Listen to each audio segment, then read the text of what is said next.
Traverzané i traverzanky. I vy, nezasvěcení diváci. Vítám vás u historické premiéry vysílání zábavně zpravodajského pořadu Traverza News na televizi Traverza. V této relaci se naši reportéři zaměří na zásadní klubové události, opepřené aktualitami a úlety ze života jednotlivých traverzanů. Na úvod je třeba připomenout, že shodou různých okolností a nadpřirozených vlivů v sezóně 2006-2007 skončily oba traverzanské týmy na 7. místě ve svých soutěžích. Ačko s 35 body zaostalo o 17 bodů za postupujícími Nučicemi, nicméně už po třetí v řadě završilo sezónu s aktivním skóre, což je v posledních 2 dekádách naprosto nevídaný úspěch. Bčko ve své historicky první sezóně pozbíralo v 20 pralesních kolech 19 bodíků a na vítězný Kostelec B mu chybělo pouhých 39 punktů. A nyní krátce ze společnosti. Jedna z legendárních postav traverzy, Ladislav Kubelka, se rozhodl, že své 2 syny dotlačí ke svatbám během jediného roku. Prvorozenému Milanovi vystrojil veselku loni a svému jmenovci Ladislavovi letos v červenci. Své následovníky podělil, dá se říci, 50-50. Milan tedy dostal jako věno bramborové hospodářství, několik traktorů východoněmecké výroby a také sadu letních i zimních pneumatik ke kombajnům Zeus 3. generace. Ladislav naopak jásal nad vysavačem a topinkovačem z dílny Ety Hlinsko.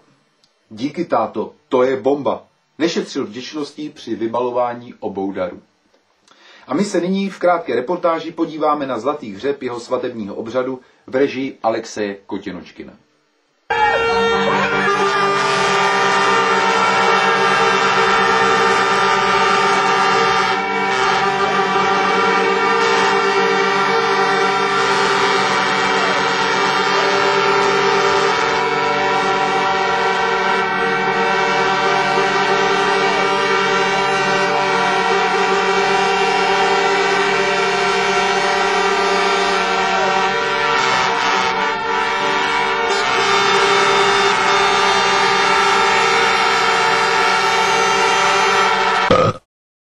Na malé posvatební posezení v úzkém rodinném kruhu byl nečekaně pozván krajní bek traverzy a pacient roku 2006 Lišák Šrajl. Kubelkovi seniorovi se pak za pozvání odvděčil zcela osobní zdravicí, kterou zachytil skrytou kamerou investigativní reportér Jan Duna. Po vás nemůže udělejte Slávičkou a Vášku mě. Když to nejde, já si nemůžu nic říct. Pane Kubelka. Tak vidíš. Pane Kubelka, když Sparta hrál s Mostem poslední kolo 5-0 do konce, 5-0. Na Letní 19 000 fanoušků měla hláška. Kdyby nám v hledišti koupili slávisty, to by se... Sedni si a dej si vodu. To by se... Já nemám rád Spartany. To nejde. Kdyby nám v hledišti koupili slávisty. Tak to stálo skutečně za to. Ale pojďme dál. Vliv libických vysílaček, které v dalekém okolí zamezují vzniku reprezentantů mužského pohlaví, potvrdil po narození Eriky záložníka Petra Fischera a Barči forwarda Petra Forsta i další z traverzanů nazývaný Manolo, který v červnu asistoval při zrození své dcery Andrej. V zápětí muziku přitvrdil útočník Michal Hladík, novopečený otec Valentínky. Příště počneme na východním Slovensku. Dušují se zmínění traverzané ve snaze o prolomení liblické kletby. A máme tu další novou rubriku. Bez záruky. Naši reportéři zjistili, že bývalý král traverzy Lukáš Kmoch si užíval na víceméně romantické dovolené na ostrově Hvar. Se svou vyvolenou Hail Berry prožil ve stanu Lipno nejprve několik italských debat, aby vše skončilo na úpatí Hvarského mysu smyslnou večeří při západu slunce.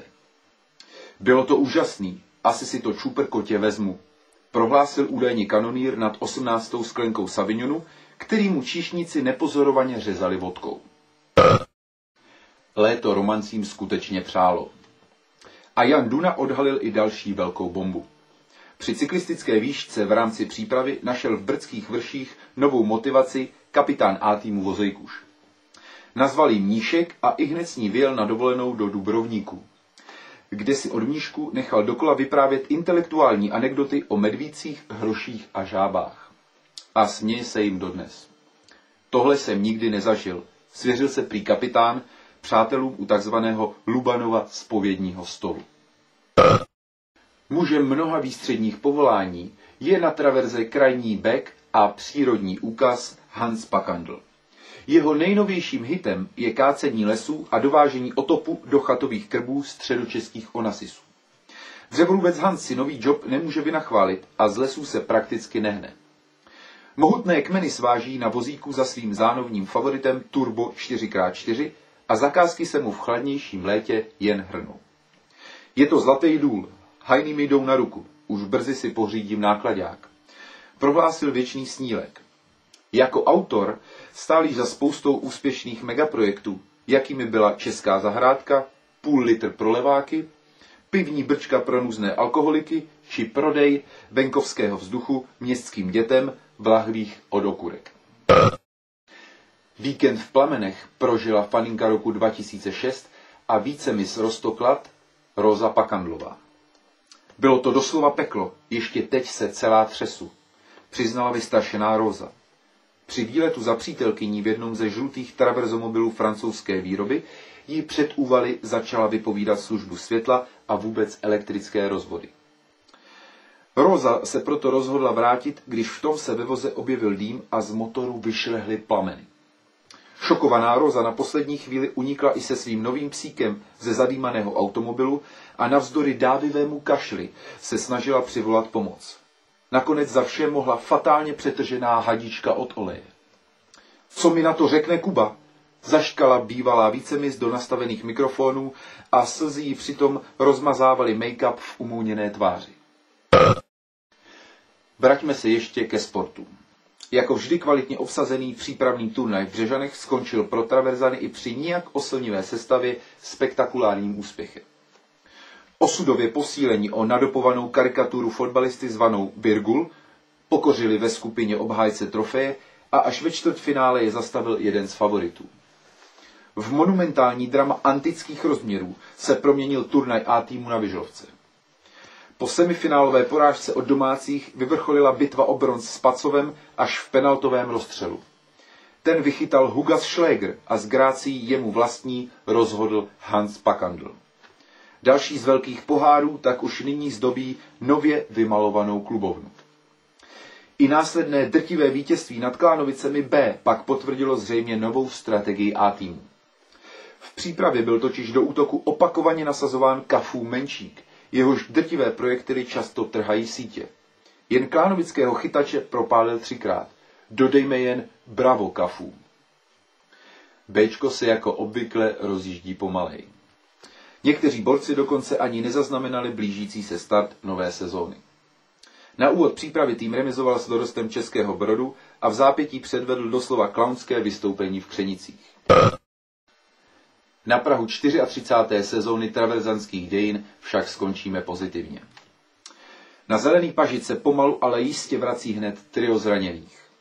Po ročním výpadku kvůli neznámé chorobě se chystá vstoupit do mistrovského utkání bývalý král traverzy Karel Krajník. Dlouho mu žádný doktor nedokázal dodat léčivou medicínu, až se obránce traverzy skutečně naštval a odcestoval do Francie ke kmetovi Panoramatixovi pro zázračný lék, který ho snad již definitivně uzdravil.